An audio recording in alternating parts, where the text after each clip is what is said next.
E aí, galera, bacana? Vamos lá? Aula de hoje, crise de 1929. Lembrando, pelo planejamento integrado, a equipe Geografia já trabalhou esse assunto com vocês no início do ano, ainda na fase presencial, certo? Hoje, no máximo, vou salientar alguns aspectos que acho importantes, certo? Que vocês lembrem, aprofundem, certo? Para a prova de história e também para o entendimento de outros assuntos que virão, como nazifascismo e Segunda Guerra Mundial, correto? Então vamos lá. Lembrando que vocês devem ficar atentos aos antecedentes históricos a essa crise, principalmente a estrutura do liberalismo clássico, a não intervenção do Estado na economia e também de suas consequências, no que diz respeito à superprodução e subconsumo, Ronaldo, que estaria ligado a essa superprodução? Basta que vocês lembrem das características do capitalismo do século XIX, certo? Da aproximação entre capital industrial e capital financeiro, do aumento da capacidade de produção com a formação de holding, de trustes, cartéis, que já foi bem visto pela equipe de Geografia. Tranquilo? Uma outra coisa que eu gostaria que vocês lembrassem das condições da classe trabalhadora, que de uma maneira geral, aquela camada trabalhadora tinha sua capacidade de consumo limitada, pelas condições impostas pelo sistema fabril. Tranquilo? Uma outra coisa que vocês devem lembrar para entender esse assunto é a relação dos Estados Unidos com a Primeira Guerra Mundial, Lembrando que os Estados Unidos emergem dessa guerra como uma superpotência, Alguns falam de mais de 50% das reservas de ouro na economia norte-americana. Boa parte do setor produtivo do capitalismo era realizado dentro do território norte-americano, certo? Os Estados Unidos, através da diplomacia do dólar, realizava pesados investimentos tanto na economia europeia quanto na economia latino-americana, mas em troca exigia o estabelecimento de negócios com empresas norte-americanas. Isso fez com que a economia norte-americana entrasse em euforia. O American Way of Life era uma coisa cada vez mais presente. Essa euforia acabou atingindo a classe média norte-americana, que investiu pesadamente na questão da especulação, principalmente no mercado de bolsa de valores. Ou seja, aquela sociedade acreditou que aquele capitalismo liberal ele estaria imune a problemas estruturais desse capitalismo. E a crise evidenciou exatamente o contrário. Ronaldo, quando que a coisa começou a dar errado? A coisa começou a dar errado quando essa economia europeia foi ajudada pelos investimentos norte-americanos, seguiu o modelo, modernizou as suas indústrias e, para se defender da invasão de produtos norte-americanos, principalmente Inglaterra e França, começaram a adotar um pesado protecionismo alfandegário, principalmente no setor agrícola. E é aí que o problema vai começar a aparecer. O setor agrícola norte-americano havia investido pesadamente para atender essa demanda. Boa parte dos fazendeiros norte-americanos estavam endividados com o setor financeiro, com os bancos.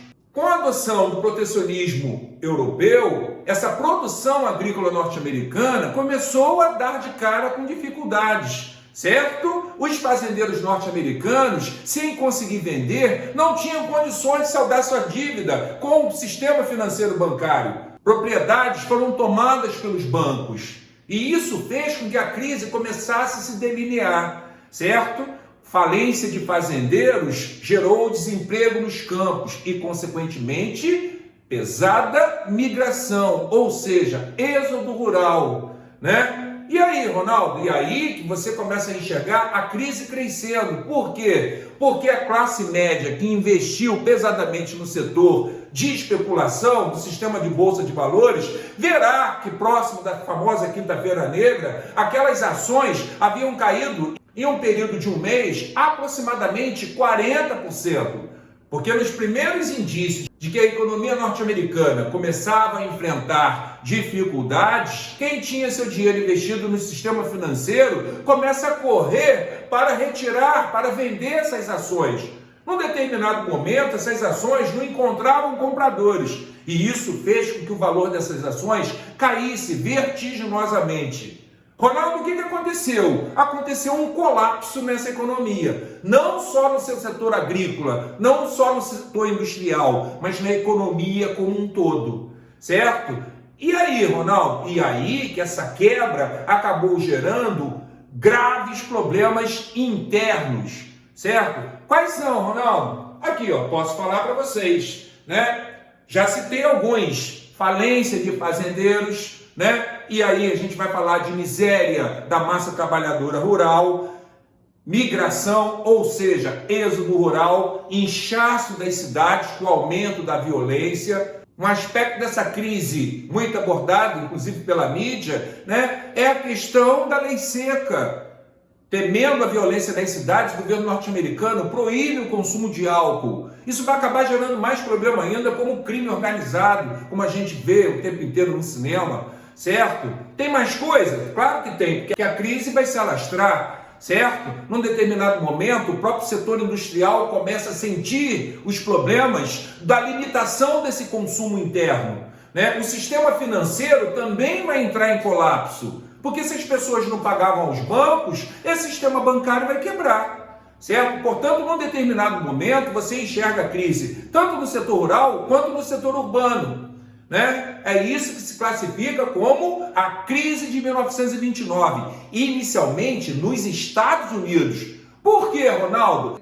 Porque era a principal nação capitalista naquele momento, porque grande parte do setor produtivo estava sendo realizado dentro daquele país. Só que como a economia estava interligada, essa crise inicialmente norte-americana, ela vai arrastar outros países, certo? Ronaldo, dá para resumir quais são os fatores, né, de uma maneira geral, que geram essa crise? Posso. Vamos lá. A recuperação do sistema produtivo europeu, né, a limitação da capacidade de consumo interno nos Estados Unidos, o crescimento continuado dessa produção norte-americana, que não enxerga a crise crescente e continua seu volume de produção, e o crescente endividamento dos produtores rurais após o protecionismo europeu que acabamos de citar. Se você juntar esses fatores, você entende o colapso da economia norte-americana no final daquela década de 20, correto? Na próxima aula, nós falaremos dos fatores que geram a internacionalização dessa crise e como o governo norte-americano vai se mexer para resolver essa crise. Correto, galera? Fica para a próxima aula, então. Valeu!